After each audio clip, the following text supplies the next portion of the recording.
আসসালামু আলাইকুম everyone, welcome back to my channel. আপনারা সবাই কেমন আছেন? আশা করি নিশ্চয়ই ভালো আছেন।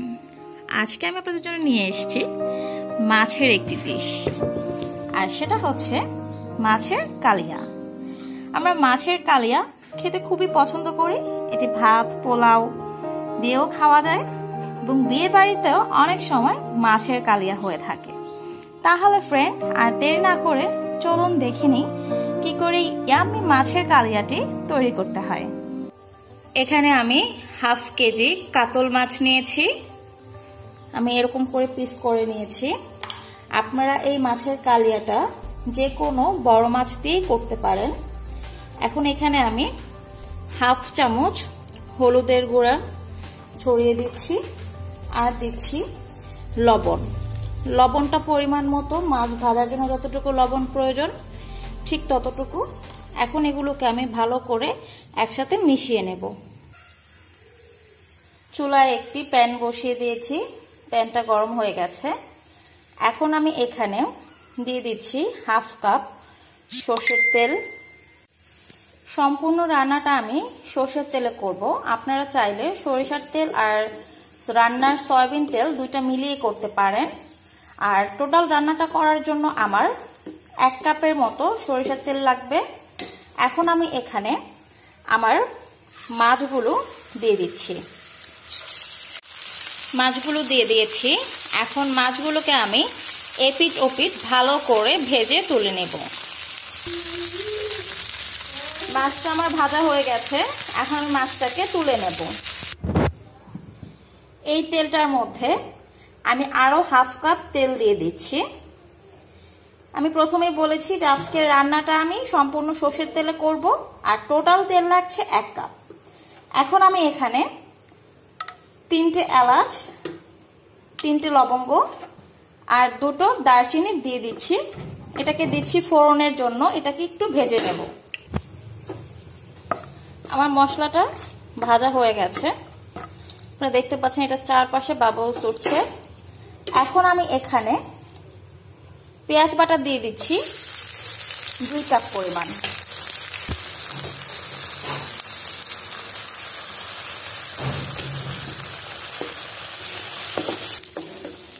দুই মিনিট পেঁয়াজটাকে একটু ভেজে নেব। পেঁয়াজটাকে একটু ভেজে নিয়েছি। এখন আমি এখানে দিয়ে দিচ্ছি লবণ। আমি কিন্তু মাছটাকে লবণ দিয়ে ভেজেছি। এখন শুধু লবণটা দিচ্ছি পেঁয়াজটার জন্য, সেই পরিমাপে আপনারা দিবেন। আর দিয়ে দিচ্ছি 1 চামচ হলুদ গুঁড়ো, দিচ্ছি 1 চামচ মরিচ গুঁড়ো আর দিচ্ছি 1 চামচ ধনে গুঁড়ো। এখন এই মশলাগুলোকে খুব ভালো করে আমি মিশিয়ে নিচ্ছি। এখন দিয়ে দিচ্ছি 1 কাপ পরিমাণ টক দই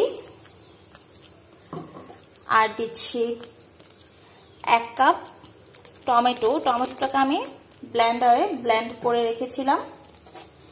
আর দিয়ে দিচ্ছি 3 টেবিল চামচ কাঠবাদামের পেস্ট। আপনারা চাইলে এখানে কাজু বাদাম দিতে পারেন, আর বাদামটা অবশ্যই আপনারা দেবেন, কারণ বাদামটা না দিলে এখানে কালিয়ার অরিজিনাল টেস্টটা পাবেন না। সম্পূর্ণ মশলাটাকে আমি মিশিয়ে দিচ্ছি ভালো করে। এখন মাঝখান থেকে চিড়ে রাখা 2-3টে কাঁচামরিচ দিয়ে দিলাম। এখন এটাকে আমি 5 মিনিট কষিয়ে নেব। আপনারা দেখতে পাচ্ছেন যে আমার মশলাটা খুব সুন্দর করে কষানো হয়ে গেছে। তেলটা খানিকটা উপরে উঠে এসছে। আর এখানে তেল আর মশলার পরিমাণটা একটু বেশি, আর এজন্যই এটা খেতে খুবই টেস্টি। আর মশলাটাকে আপনারা যত ভালো করে কষাবেন কালিয়ার টেস্টটা তত বেশি আসবে। এখন আমি এখানে হাফ চামচ চিনি দিয়ে দিচ্ছি। আপনারা চাইলে চিনিটা না দিতে পারেন, কিন্তু দিলে টেস্টটা একটু ভালো আসবে। আর যারা কিশমিশ পছন্দ করেন তারা এখানে 4-5টে কিশমিশ দিয়ে দিতে পারেন। আমি এখানে কিশমিশ দিচ্ছি না। এখন আমার মশলাটা সম্পূর্ণ রেডি হয়ে গেছে মাছগুলো দিয়ে দেওয়ার জন্য। এখন আমি মাছগুলো দিয়ে দিচ্ছি। আমার ভেজে রাখা মাছগুলো দিয়ে দিয়েছি। এখন মাছগুলোকে আমি মশলাটার সাথে একটু মিশিয়ে দেব। এখন আমি উপর থেকে আরও 2-3টে কাঁচামরিচ চিড়ে দিয়ে দিয়েছি। এটা দিয়েছি আমি ফ্লেভারের জন্য, সাথে একটু ঝালও হবে। আর দিয়ে দিচ্ছি ধনেপাতা কুচি। ধনেপাতাটা একদমই অপশনাল, আপনারা চাইলে দিতে পারেন, আবার না চাইলে দেবেন না। এখন আমি ধনেপাতার কাঁচামরিচটাকে একটু সুন্দর করে মিশিয়ে দেব। এখন এটাকে আমি আরও 10 মিনিটের জন্য ঢেকে দিচ্ছি। 10 মিনিটে আমার মাছের কালিয়াটা রেডি হয়ে যাবে। আর এই মুহূর্তে চুলার আঁচটা রয়েছে মিডিয়াম। তাহলে ফিরে আসছি 10 মিনিট পর। দেখেন আমার মাছের কালিয়াটা সম্পূর্ণ রেডি। আপনারা দেখতে পাচ্ছেন যে মশলাটা অনেক সুন্দর করে কষানো হয়ে গেছে। আর আমার তরকারিটাও এখন রেডি হয়ে গেছে সার্ভ করার জন্য। হয়ে গেছে আমার মাছের কালিয়া। আপনারা দেখতে পাচ্ছেন যেটা কত সুন্দর হয়েছে, আর এখান থেকে খুব সুন্দর একটু ফ্লেভার আসছে। আজকের ভিডিওটি যদি আপনাদের ভালো লেগে থাকে তাহলে অবশ্যই ফ্রেন্ড অ্যান্ড ফ্যামিলির সাথে শেয়ার করবেন ভিডিওটি।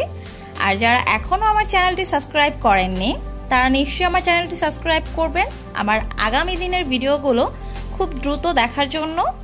আজকে এ পর্যন্তই। সবাই ভালো থাকবেন, সুস্থ থাকবেন, সুন্দর থাকবেন। আল্লাহ হাফেজ।